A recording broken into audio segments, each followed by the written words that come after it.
All right, I wanted to share this lovely thing that my EMDR consultant created, and I think this is such a great way to also share the way I work too. So this is the EMDR. There's 8 phases, and the first one is history gathering. So that's to get a little sense of context together, what it can feel like, and what things you've gone through in a way that you're open to sharing. That can be helpful to know when we are deeply processing things connected to trauma and what you have experienced. And so with this can look like in session, where I just find being able to use imagery to also explore outside of only talking can be so helpful. And so I have these really cool cards, archetype cards, and this is just, you're able to kind of look through these and just find whatever ones resonate with some of kind of your past. And we can start with exploring history from the imagery and intuitive questions. And I have guided a lot of people through this process, and so I also know the things that are really helpful to know for EMDR processing. So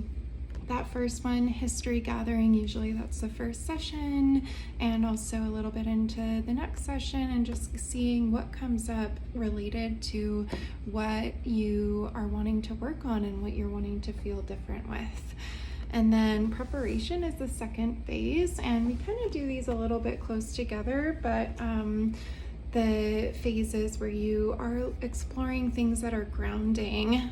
So these are things that in session you can use to kind of bring your nervous system down and feel more in the space to connect, where you're not dissociated and you're not totally activated and like really intensely too. So that's really helpful too. And we get to the processing where you can actually like have these things of like a peaceful place, and we know we've gone connected with that peaceful place before. So when you're in the midst of something really intense, we have tools. And so that history and the preparation, really helpful.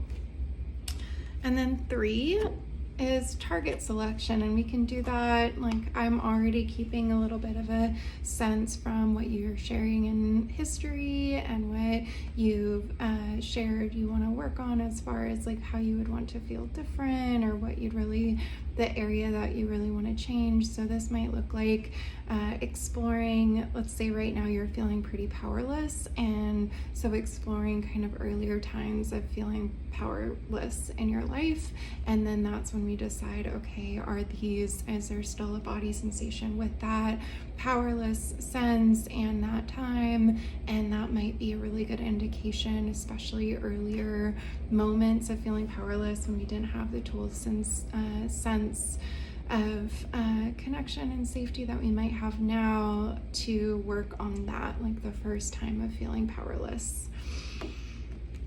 And then processing happens where you're holding these buzzers. They just go back and forth between your 2 hands, and you have total control. We can stop at any time, but that mimics the natural healing process that can take place when we're in the REM sleep. And the way that we understand, we refile information.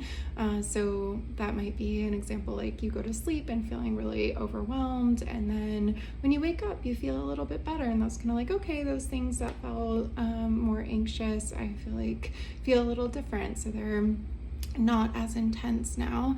And so that's what happens a lot of the time in EMDRs. You're noticing belief, emotion, body sensation, and then where you're feeling that, and then just going with that, noticing without being super verbal too, just noticing where your mind body goes. And this can be really, really powerful work.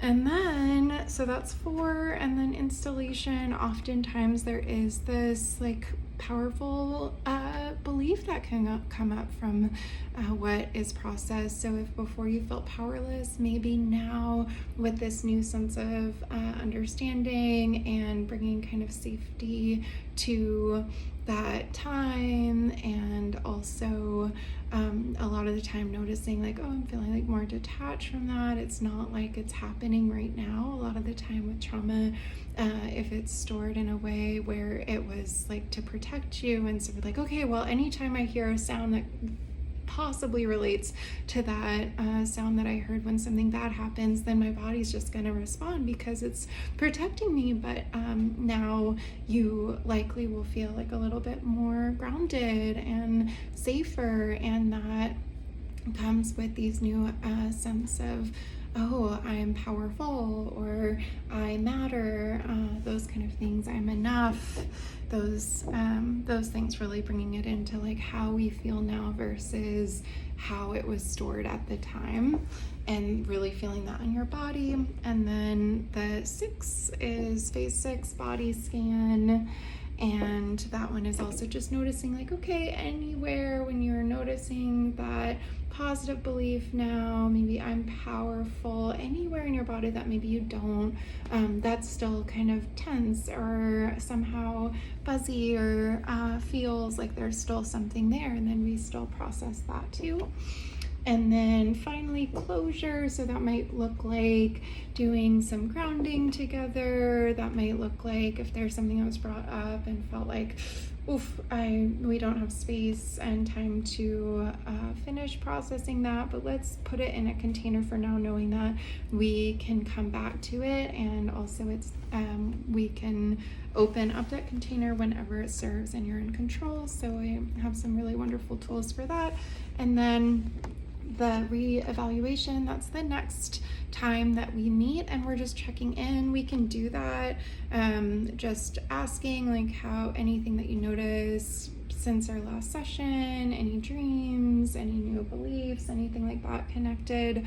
This also can be with a card, so like pulling a card and noticing if there's anything from that card connected to like what you've been noticing too. So I just love being able to bring in cards in some of these, especially when with trauma we sometimes don't have the words because that part of our brain associated with language, the Broca's area, can go offline, and so to have other tools outside of just words can be so helpful. So I hope that was helpful for you. Again, the phases, 8 phases of EMDR, and I guide you through every step. You're not alone, and we're always checking in on like how this is feeling for you, and we're processing the past to really feel different in the present, and to be there for your future self too. It's incredible when you're signing up for EMDR, you're also being there for that future self, having some hope of like, I can imagine something different. So it's huge that you're here, and I hope this was helpful. All right, feel free to reach out if there's any other questions that pop up. And I am Lucy, and I am an EMDR certified therapist and licensed professional counselor in Portland, Oregon, and I just love this work so much. And I also have done this work myself, so I know from the client perspective, and then also from being a guide in this process, and it's just wonderful. So take care.